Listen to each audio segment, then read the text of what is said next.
Pathanamthitta MP Anto Antony കാഞ്ഞിരപ്പള്ളിയിലെ ജനങ്ങൾക്ക് high mast ലൈറ്റും waiting ഷെഡും മാത്രമല്ല പണിത് നൽകിയത്. കായിക പ്രേമികൾക്കായി ഇൻഡോർ സ്റ്റേഡിയവും സമ്മാനിച്ചിരുന്നു. എന്നാൽ ആ ഇൻഡോർ സ്റ്റേഡിയത്തിന്റെ ആയുസ് 9 ദിവസം മാത്രമായിരുന്നു.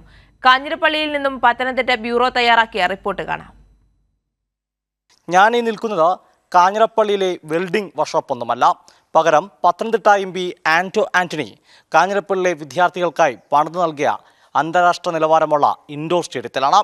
ആ ഇൻഡോർ സ്റ്റേഡിയത്തിൻ്റെ ദൃശ്യങ്ങളൊന്ന് കാണാം.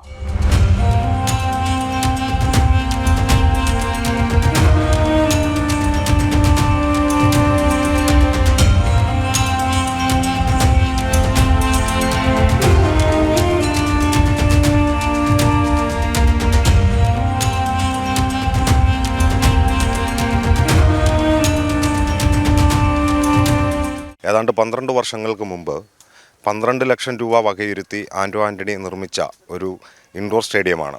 ഈ കാഞ്ഞിരപ്പള്ളിയിലെ കുട്ടികൾക്ക് അല്ലെങ്കിൽ വോളിബോളിനെ ഹൃദയത്തോട് ചേർത്ത് വെച്ച ഒരു നാടാണ് കാഞ്ഞിരപ്പള്ളി. അവർക്കെല്ലാം വേണ്ടിയിട്ട് നിർമ്മിച്ച ഒരു ഇൻഡോർ സ്റ്റേഡിയമാണ്.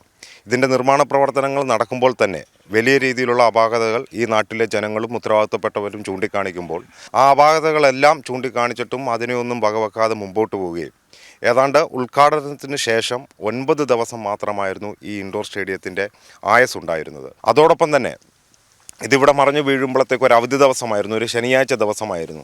നിരവധിയായിട്ടുള്ള കുട്ടികൾ, ഈ പ്രദേശത്തെ കുട്ടികൾ ഇവിടെ കളിച്ചുകൊണ്ടിരിക്കുന്ന സമയത്താണ് ഇത് മറിഞ്ഞു വീഴുന്നത്. തരനാളിഴയ്ക്കാണ് നിരവധിയായിട്ടുള്ള കുട്ടികൾ അന്ന് ഇവിടുന്ന് രക്ഷപ്പെട്ടു പോകുന്ന സാഹചര്യം വരെ ഉണ്ടായിരിക്കുന്നത്. സ്റ്റേഡിയം നിർമ്മാണത്തിലെ അപാകതയും അഴിമതിയും സംബന്ധിച്ച കേസ് വിജിലൻസ് അന്വേഷണം പൂർത്തിയാക്കി കോട്ടയം വിജിലൻസ് കോടതിയുടെ പരിഗണനയിലാണ്.